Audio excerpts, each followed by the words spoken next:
Hello, I'm John Hind, a mediator, lawyer, coach and trainer. So you're separating. You've watched my videos about mediation, you think you want to mediate, and you pick up the phone to call me. At this stage, you have no idea whether your former partner wants to mediate or not. You're not talking to them. In this video, I'll explain how and why over 80% of the initial calls I receive and make lead to mediation, information and assessment meetings being booked with you and your former partner. I will explain what I say, why I say it, and how I say it to achieve this success rate. So let's look at your first call. You've picked up the phone and you call me. You're interested in mediation. You want to make sure that I understand your situation, what your former partner has done, and how you're feeling about it all. My aim is to encourage you into a confidential mediation information meeting to talk about all this, but to do so in a sensitive, empathic way without being drawn into a long conversation on the telephone. This can be quite a difficult balance. I will also ask you to help me understand a bit about your former partner so I can persuade them to meet with me. Unless they do, mediation is not going to take place. Now, of course, I understand that this may make you feel a little anxious about what they're going to say, so it's important that I give you time to explain the situation first, from your own perspective.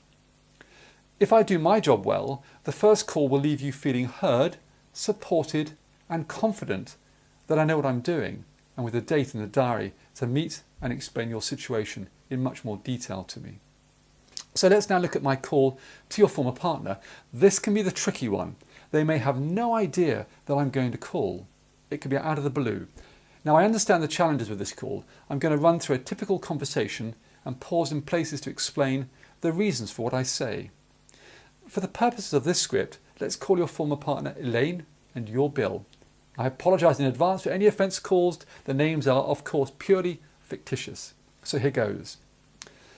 Hello, I'm John Hind. I'm a mediator. I've briefly spoken to Bill about mediation and whether I can help you both.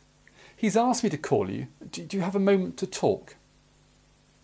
So here I quickly identify who I am, why I'm calling, stressing from the outset that I'm here to help you both and showing respect for Elaine's time.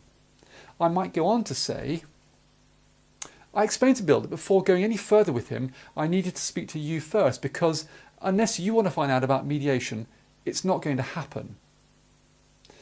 Now, my hope is that Elaine will find it reassuring that I've only had a brief chat with Bill and empowering that mediation will not happen unless she wants it to. You'll note that I also stress that the offer is only to find out about mediation at this stage and not to mediate itself, which I repeat again in a moment. Now, I sometimes hear clients say at this stage that they suggested mediation a while ago. This could well be true, of course. It may not have been the right time. But it may also be an indication that the person feels vulnerable and at a disadvantage because their partner has spoken to me first. So, I quickly continue.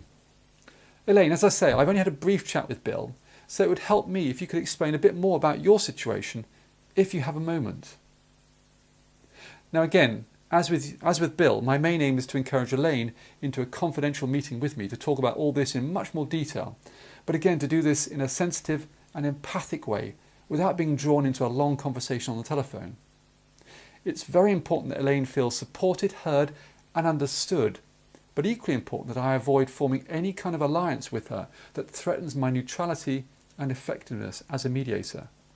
Again, this is a difficult but not impossible balance to achieve.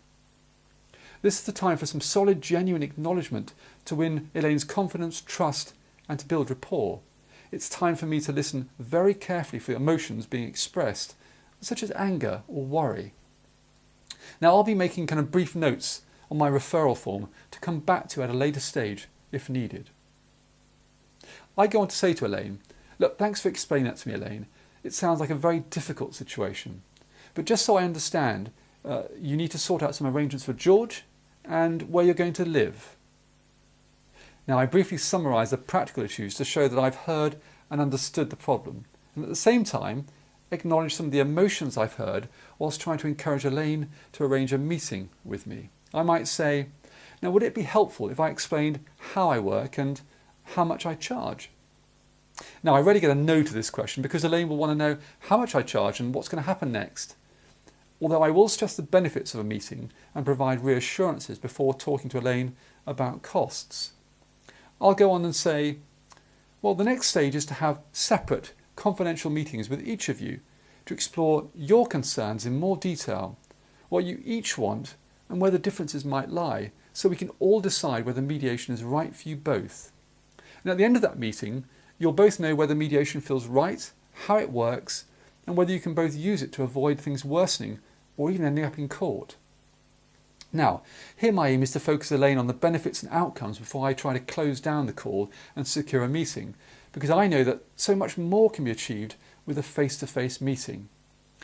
I might conclude by saying, well, each meeting takes about 45 minutes to an hour.